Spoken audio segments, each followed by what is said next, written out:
Okay.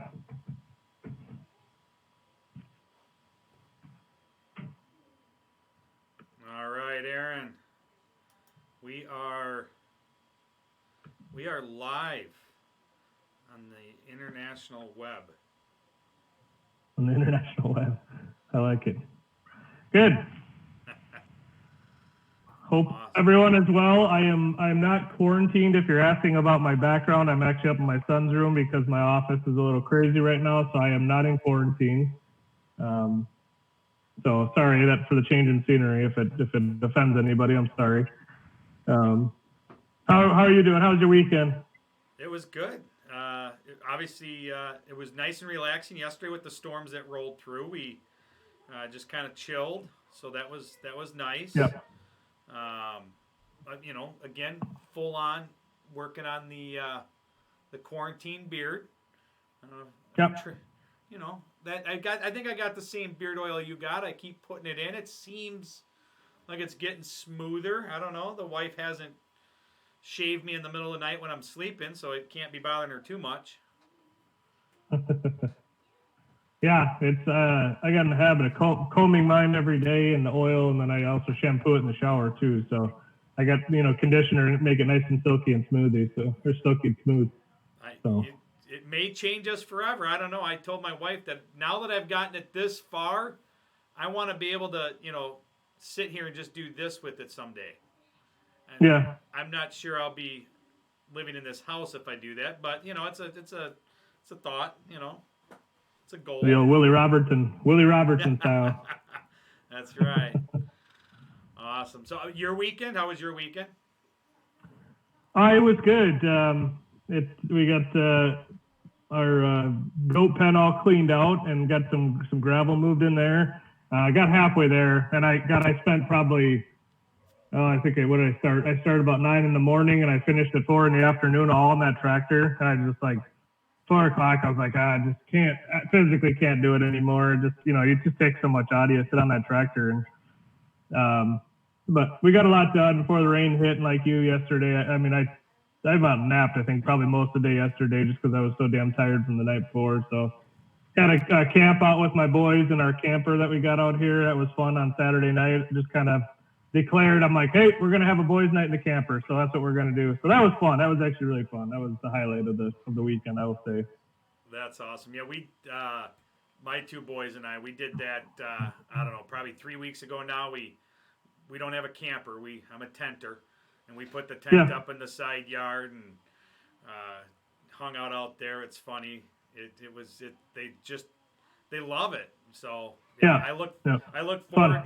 My oldest and I are planning to go. I like to do some backpacking, so we're looking forward to doing some backcountry camping and hiking. Cool. So yeah, very good. Very good. For the better.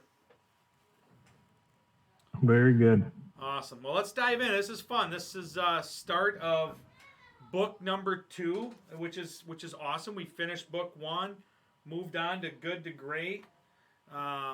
And obviously we hit the first 2 chapters, and I think obviously after reading reading through that, the first chapter is really just kind of a highlight of where this information came from and how they gathered it. So it is what it is. You can dive into it how you want. Chapter 2 is really where the start of the takeaways are, in my opinion. Your thoughts?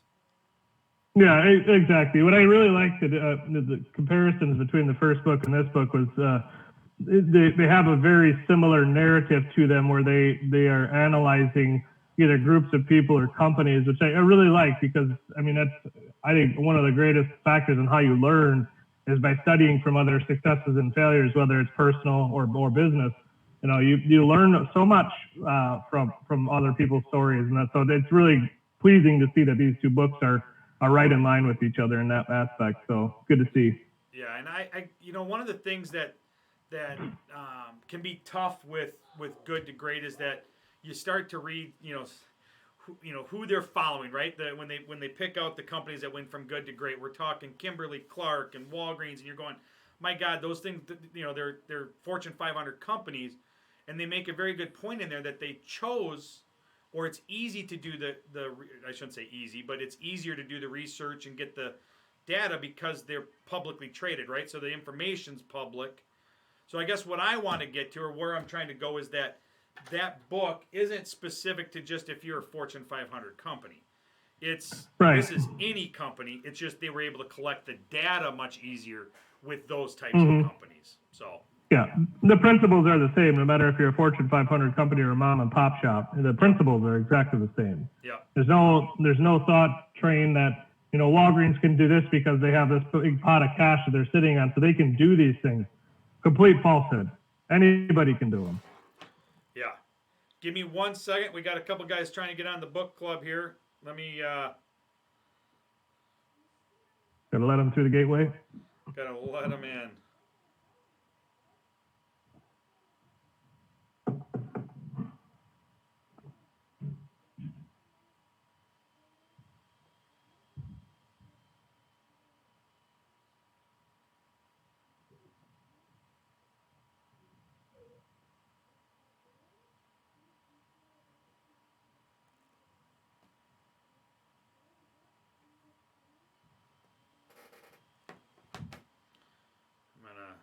I apologize. I'm gonna share this quick. Yep, no, you're fine.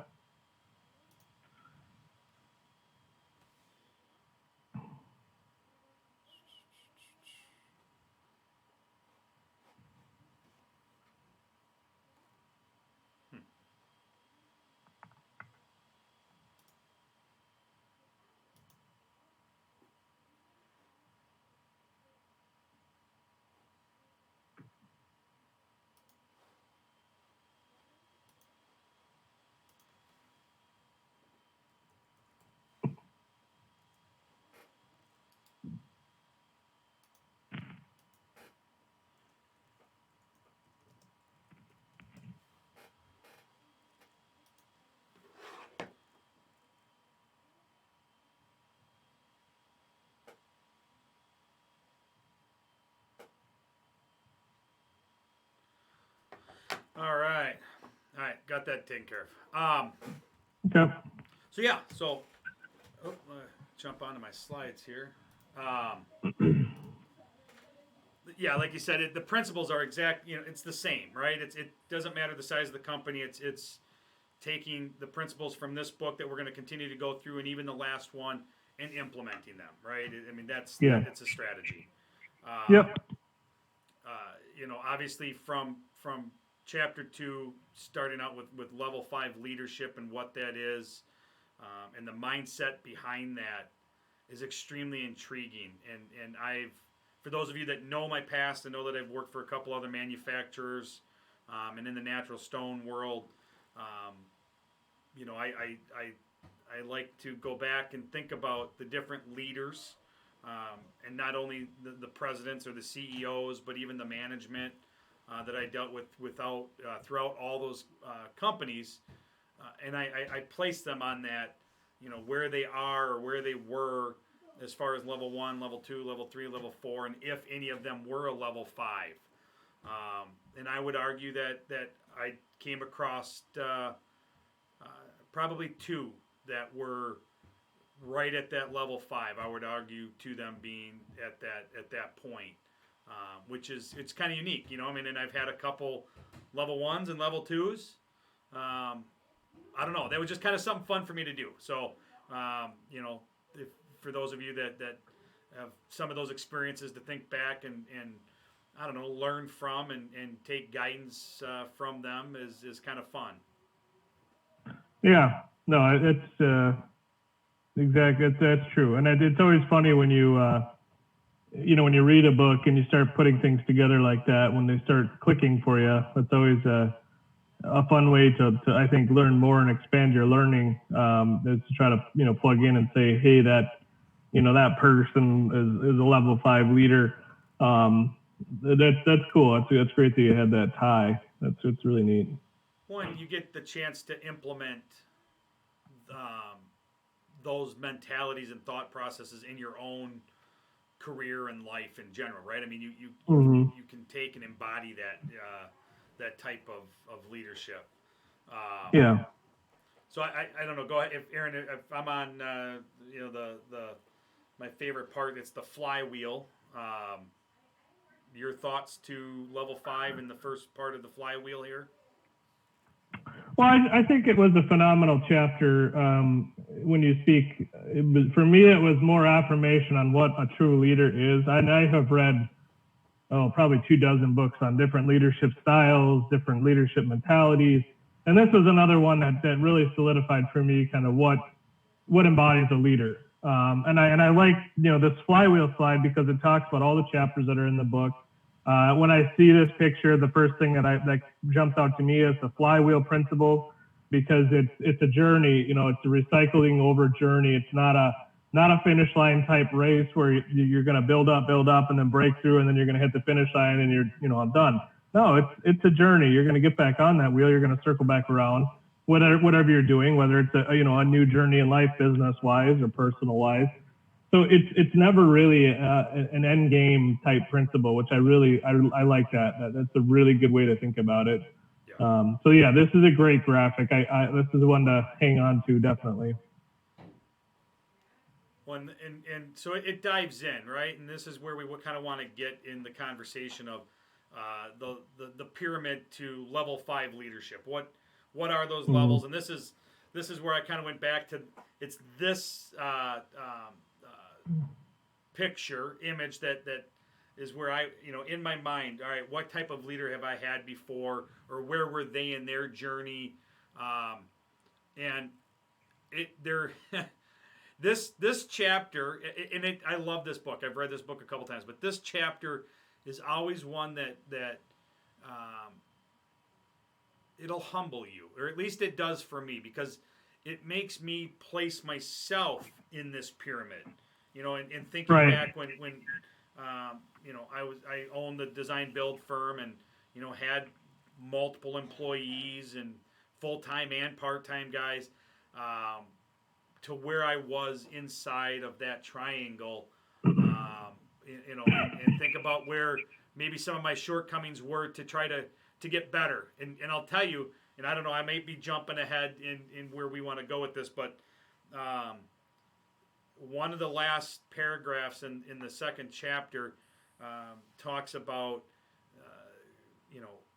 is it just something that you automatically are a level 5, or can you become a level 5, right? And the concept is possibly that you work your way up to. If you're not automatically a level 5 just by nature, that you can become a level 5, and it makes me feel better, because I guarantee I'm not a level 5, but I want to aspire to that point. And as I think back in my time, I don't know, it's kind of humbling on where I place myself. Yeah. And I think that, again, it's also a journey. I think you can get up to a level 5, and then you can fall back down to a level 4. I think you can even fall back down to a level 1 if you wanted to. So it's really interesting to me to see that, and wherever you're at in your journey, becoming a level 5 leader. I think it is. I like your word, humbling. I think a good leader is a humble leader. That has always been a paramount factor for me when it comes to leadership. Is a humble leader is a good leader. So I think, I think oftentimes we navigate through levels 3 and 4 all the time, and maybe we peak at level 4 without breaking through to level 5. And you really have to aspire to be better than what you are. And this book had some good principles on how to help you get there. And even beyond this book, I think there's other principles that can help you get to that kind of level 5 knowledge, that level 5 leadership. But once you get there, I think you got to fight to stay on top. That's why it's a pyramid. The peak's at the top. You got to fight to stay there. I think it's an internal battle within yourself to stay at that level 5 type mentality. 100%. And I know we're going to kind of hit on some bullet points to these different levels, but there is almost an uncanny relationship from, and I didn't see this coming, so it's kind of fun how we've transitioned into this book from great at work, but looking at just level 4, effective leader, catalyzes commitment to and vigorous pursuit of a clear and compelling vision, right? Stimulating higher performance standards. along with the statement that they don't have, they set their ego aside for the betterment of the company, right? And that's something that we're going to talk about here in a minute. But Yeah. these are all points that we talked about in Great at Work, right? I mean, we discussed, those meetings and how you place the meetings, and we talked about at one point in our conducting of a meeting that there isn't a hierarchy. You don't sit behind the desk and put all, your people in front of you lower, and you're in the power position, right? You kind of gather around in a circle, and everybody's equal, and the ideas are equal, and just that mentality of how you lead, right? And that's what this is getting at. But we were just talking about this in Great at Work, and it's I don't know, I found it funny how it meshed across, right? Yeah. Yeah, definitely. And I think there's something to that. I mean, there is reasons why the same things are said in different books, in different ways, but they're said, it's very similar. There's a reason why, and it's because they work. So eventually, at some point in time, you got to stop and, take the blinders off and listen to what's being taught to you in order to be an effective leader. And in order, effective leaders breed success, and that's what everybody wants, right? I mean, you want success. You want more notoriety, more money, whatever it is. You want that success. So you got to listen. You got to learn. And like I said, if it's being taught in 2 different books, it's probably in 20 other books as well. So you just, you got to know where to look and when to listen. Yeah, yeah. So let's dive in. Here's, I guess, what constitutes a level 5 leadership, and I kind of put them all together so it's not a jump through, but embody a mix of humility and professional will. Right? They are ambitious, but first for the company, then themselves. I mean, it's humble, right? They're not the one, out in front, all dressed up, leading the charge. It's right in line with the, I don't know, for lack of better terms here, the janitor, right? It's everybody is the same. Everybody has the same.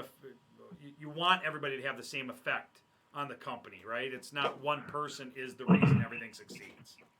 Yeah, when I read this quote, I think of A Beautiful Mind. You ever see that movie? Yes. So he's talking. What's the name? Professor Nash, Steve Nash, is talking about re-envisioning economic theory that has been said for hundreds and hundreds of years.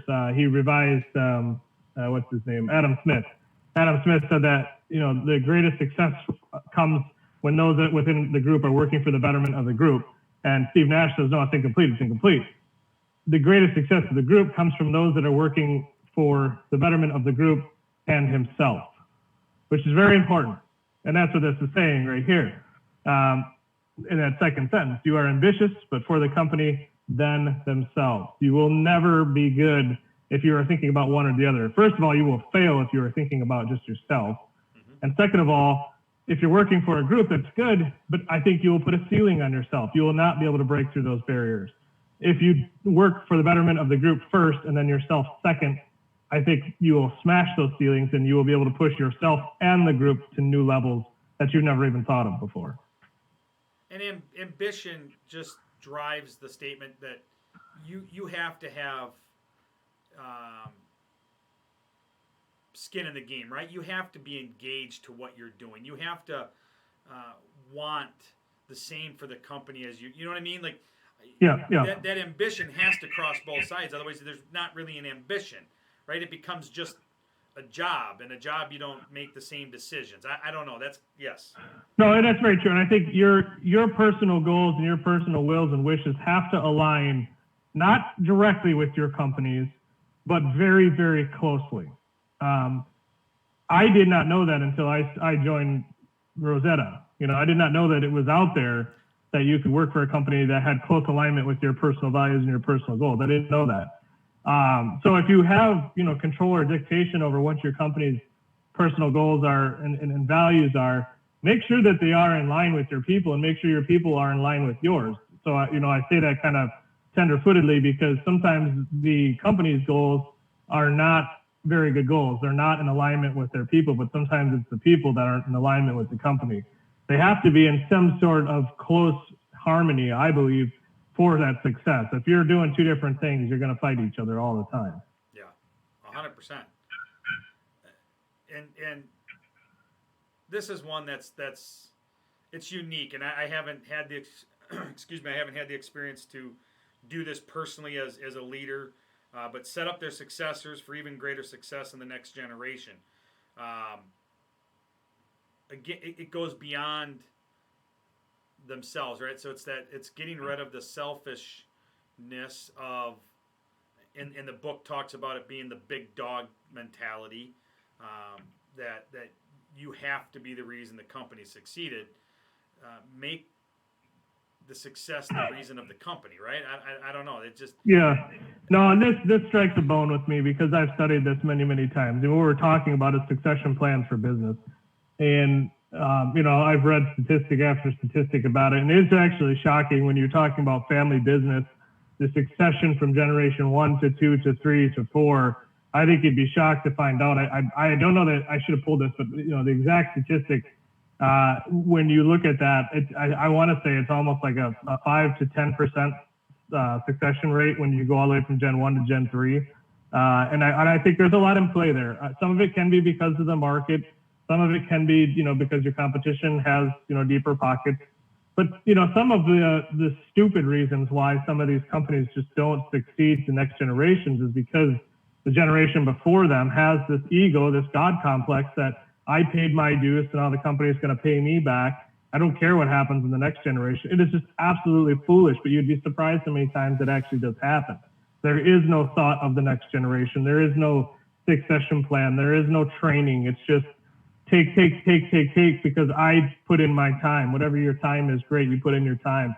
And it's a very selfish thought. And it happens, and it's sad, but it happens. Well, I don't know. In our industry, in the hardscape industry, it is extremely prevalent. And I don't even think there's I don't want to call it selfish. I think there's a lack of belief beyond it being a job, right? And that's, and I hate to use the word job because, again, the industry, we're filled with craftsmen and we're filled with that we're artists, right? And what we do is our passion, but we fail to see beyond ourselves of what the company can be, right? We like what we produce, right? The projects that we do, but we never, seldom do we take a closer look or take that same approach, that same craftsman feel and desire to grow something and put it into the business itself, right? Mm-hmm. And leave it for, whether it's family or not family, but leave it to become great for generations, right? For multiple owners, that the company lives throughout its town or area or whatever, well beyond the first person to start the company. Yeah. So very true. Display modesty and self-effacing, display modesty. Are self-effacing and modest. No egos. I don't know. It kind of explains itself. I mean, it really. And this, I think this can be a challenge, right?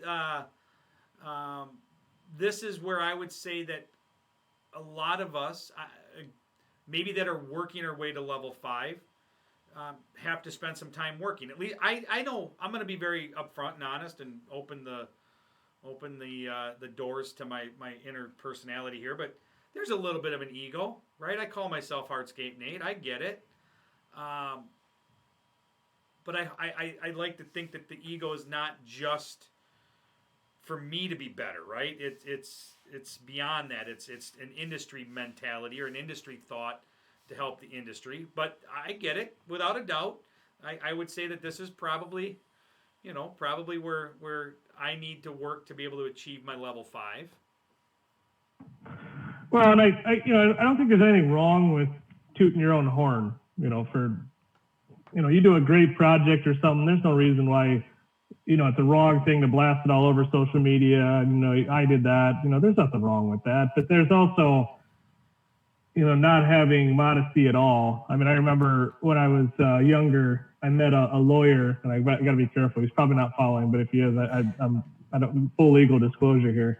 But he was a great guy, awesome guy. But the first time I ever met him, we were in a bar together, and he walks into the bar. I was going to meet him down there, and I got there first. And he walks in, and he goes, "You know what I do when I go to a restaurant or a bar?" And I go, "What?" And he goes, "I look around, and then I start identifying who's the weak individual in the room, and then I start identifying who's the strong individual, and I go after him and I attack him because I want everybody in that room to be looking at me." I'm like, "Wow, you really are self-involved in your, you really just kind of want everybody to be with you." It's like, gosh dang, man, just calm down and have a drink, man. I just want to have a drink. Like, I don't want to conquer this entire restaurant that we were in. It's like, just put the jets on, man. We're just having a drink. So, but that was his MO. He was big, flamboyant, he was very knowledgeable too. He's very smart. Like, he can't get, I mean, he knew more about construction law than anybody that I ever knew, which is great. But, yeah, it was just, I mean, anytime I think of modesty, I always think of him because he's the true definition of not modest. Yeah, I think we can all. I think we probably all have some sort of an experience along those lines with somebody like that. Oh yeah. Yeah.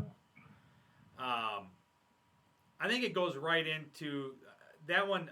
Fits so well into they do whatever it takes to make the company successful.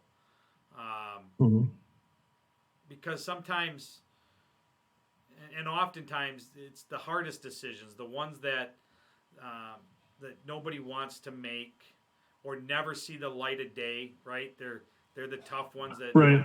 don't make it out. That are what instill the greatness. Right? That make it from that good to great, as they were talking about. Right? Yeah. Yeah. That's important. I mean, that's a very simple statement as it is. They do whatever it takes to make the company successful, and there's no other way to slice that.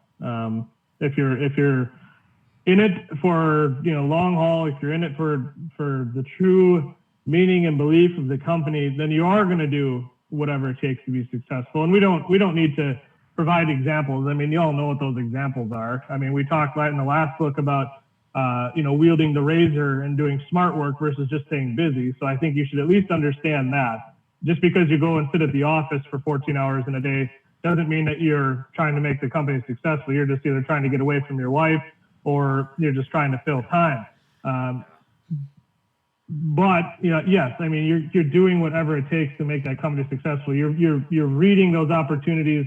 You're taking advantage of them. And you are doing whatever it does take to make that. I mean, it comes. I mean, there is a certain amount of luck to it, but I think you see those opportunities. You take advantage of those opportunities. That's what makes that company successful. Yeah, I'm going to tell you right. This next one,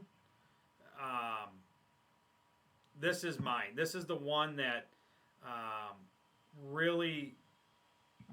I am so hooked on this next statement because. Again, I use, let's read it. So, look out the window to attribute success to factors other than themselves. When things go wrong, they look in the mirror, right? So, and the other statement that was in the book was, during success, they look out the window and point to others. In the turnaround, others point back into them. They just will never make that statement that others are pointing at them because they were successful, right? They want to attribute success to the people around them, right? It's that whole theory of, surround yourself with great people, right? You don't want to be the best in the room. You want to surround your people with better, surround yourself with people that are better and drives you better. It goes along with the modesty statement, but I this one is, again, it's just one of those statements that forces me to think back to my experiences. And it always drives the thought of, and people have seen this, right? Typically, I'll be careful. Typically on certain business social media platforms, this is listed probably when somebody has lost their job or no longer works for a company, right? And it's always the statement of people don't leave a company, they leave their boss or their manager or whatever. Yeah. And I think it gets used or tossed around a little too cavalier in why some people may not be employed anymore. However, it's a true statement, at least Mm-hmm. through my experiences, and I believe it's correlated to that. You know, where does the success come from? I'm not saying that somebody has to point out the window and say, it was Hardscape Nate. That he's the reason we made these, whatever. But it's that team mentality, right? It's that there's no one person can do it themselves. It takes a team, it takes a family, right? It takes a tribe. That whole thought process, and it just, this one always gets me. So. Yeah, it's me too. I think it's a great statement because I don't care what you do in life. Even if you are a writer, or an artist, or even a pro athlete, doing, your success comes from what you do personally. But at some point in time, somebody helped you. At some point in time, a coach, showed you something that you didn't know. At some point in time, you got an inspiration for writing a book from someone. So there is always a team. So I don't think you have any right to give yourself 100% of the success. You have no right. There is always a team that's behind you, and it's something as simple as your family. So it is not always about you, and that's I think kind of the check your ego at the door. Same thing, with when things go wrong. If you're not asking yourself first and foremost, what could I have done better? You're not a true team player. If you're going to sit there and point fingers and say, well, production failed, so that's the reason why we didn't meet that deadline, or my sales guys didn't navigate this one very well. It's their fault, not my fault. No, look at yourself in the mirror. You could have supported them better if you're in that position, or you could have put in a little bit more effort, given more tools. I don't think whether it was to take the example of would they miss the deadline? So the production team, yes, they did fail. There is some ownership in that failure that they had to do. And it's not all your fault, but in part, you do have to ask yourself, what could I have done better to support them? And it's hard because time to time, if you get fail, it's really hard for you to look at it. Okay, what more can I do? What more can I do? What more can I do? But eventually, I think you turn the corner. You understand, the failures turn into successes, and then you can start looking outside and say, hey, this is a great team win. We overcame a lot of adversity. We failed a lot of times, and now we finally won. So that's the journey part of it. Yeah, 100%. Yeah. Attribute success to luck rather than personal greatness. I thought that was unique I'll be honest. I mean, it wasn't something that I had thought about until I read this book. And to hear how these CEOs that these level 5 leaders continually referred to, we had great luck, or it was lucky we made these decisions, on the opposite side, those companies that didn't make it to the great, right? Those flamboyant leaders it was all bad luck, right? It all had to do with bad luck.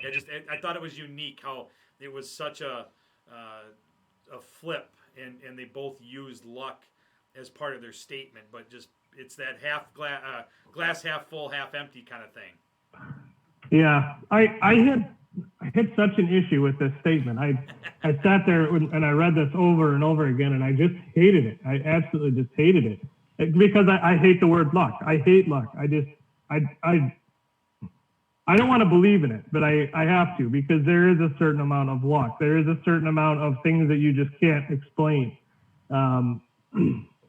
I think luck brings opportunity, and then opportunity is yours, the individual's opportunity, or it's your job to take that opportunity or analyze that opportunity. So where luck fits in there, I just had a hard time with it. I believe in the greater Lord Jesus Christ, and I believe that there is certain things that you can't control, but I also like to believe that I control my own destiny. So this is one that I struggle with personally. I can't let it go. I know that I myself have benefited from luck, but I don't want to admit it. I don't know why. It's just a hard thing for me to do. Well, and let's make no mistake that um, none of these leaders were making decisions by flipping a coin and going, all right, there's our decision, Good point. right? They Yeah. were brilliant people, um, they were modest about it. But sometimes I know what you're saying, and I'm with you. But I think there's definitely there's luck in sides of, maybe in our industry, the weather is going to cooperate, right? We got lucky. We had an early, Yeah. this hasn't happened in a while, but we had an early spring and a late fall, so the season was longer. It was lucky because we had all the team members we needed. We didn't have anybody quit. We didn't have anybody whatever. We had a long season, and we had people willing to spend money and hire. Sometimes you just, like you said, outside factors occur to create that luck that go along with the quality decision making and the quality leadership, bullet points that we're talking here. Sometimes, a little bit of luck is that push over the top. Yeah, and I like how you use the analogy of flipping a coin, because there is kind of two different lucks. There is the guy that flips a coin in every single decision, but then there's also that feeling like, I think when you work with a group of people that all believe in the same principles and are all striving towards that goal, then there's just some kind of aura that surrounds that whole entire group, and things just seem to happen. There's something about that. You get it. It's like everything clicks. Jobs go perfect. The weather always participates. All that stuff and that is luck. I can't disagree with that at all. But that's maybe that's a better way to think about it, is that flipping a coin versus just having that aura about you. And yeah. I like that. That's a very good way to think about that. I'm at ease now with that statement. Now that you said that. So anything I can do to make the week a little better for you, Aaron. Anything I can do. Thank you. I appreciate that. This slide there, this next slide here, this is I'm a firm believer. I preach this myself. Is people are not the most important asset, right? The right people. I am a firm believer in. It's not just anybody, right? And certain statements I know just get me in trouble, but this to me, when I look at hardscape business, whether it's a manufacturer, a dealer, a contractor, any side of our business, this whole statement is fire fast, hire slow. I think we are so ingrained that we just need bodies, that's what we do. We hire bodies. We can train the lazy out of them, right? You can't. A lazy person is a lazy person. You're never going to train that out of them. Yeah. So right. You spend a much longer time finding the right people, right? And getting them where they need to be, right? That's the other side of what this book is talking about. But finding the right people is going to help make you successful, not just people, right? You can't have just a whole bunch of army and think, and again, and this is what the book says, and then put a big leader in front of them and you're going to win. That's not the case. And again, I'm beating this to death, but that whole hire slow, find the right person, and if the wrong person's on the team, boom, get done, get it out, pull the Band-Aid off. It costs you far less to get rid of them now and quickly than trying to hang on, right? And I can train this or I can train that. Mm-hmm. There's certain things you just can't train. Yeah. That's very true. I can't agree more. Finding the right people, putting the right people in the right spot. It embodies everything that we just talked about. That's so true. Yeah. Good statement. I like that. And we dig into this. It digs in deeper as we go into the book, and so I won't go too far. But finding them, they talk about getting them on the bus, right? Finding the right people to get on the bus, getting the wrong people off the bus, and then finding them the right seat. Mm-hmm. And it's not always necessarily the first thing you would think of, right? Like, my specialty and your specialty may be apparent in our minds, but maybe we're better at certain things, or we shine that we didn't know about in other seats. And that's what this is going to get to. And that's the other thought to this, is that, you know, you can't just go, all right, who's the best CFO in the world out there? I'm going to bring them on and they're going to be my CFO. Maybe there's a person out there that's going to be the best CFO at this company that may not be on the list right at the moment. But that person is right, goes back to culture, goes back to being the one that aligns with the vision of the company. And they happen to be the great CFO for that company then, right? It's that alignment of the vision and the values that help with that. Right. Yep. No, it's very true. Good. Well said. Very well said. So those are my takeaways. I don't know if you want to add on that, or. It's hard to add on that. I mean, I wish there was a playbook that told you, okay, if person X comes in my door, I do this and everything will be okay.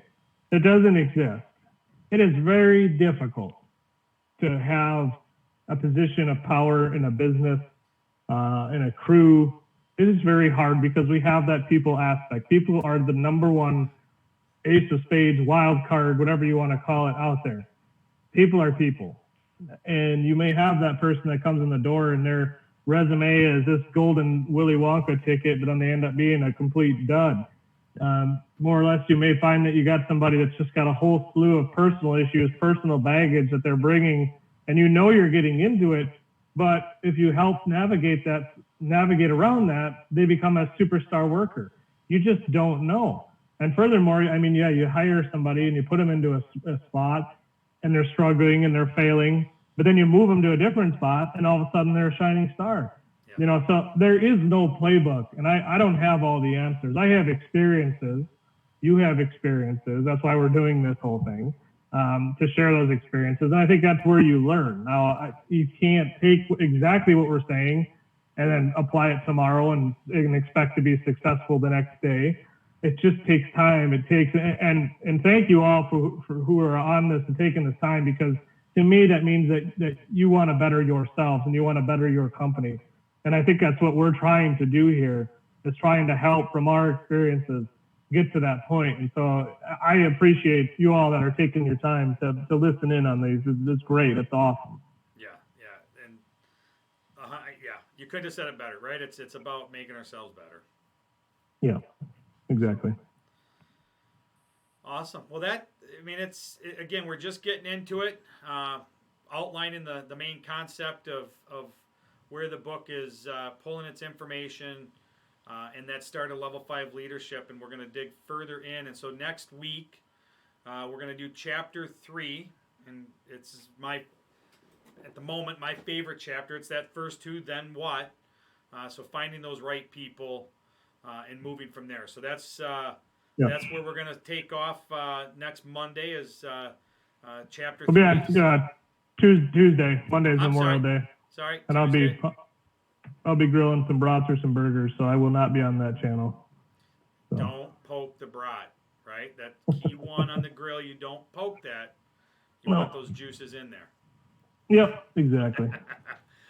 Awesome. Yes, Tuesday, that's a good call. I'm going to make sure we get that posted out right away and very cleared. So Tuesday, we'll do same time on Tuesday next week. So. Okay, sounds good. Awesome, Aaron. Thank you, sir. Thank you. Have a good day. Take care, everybody. Bye.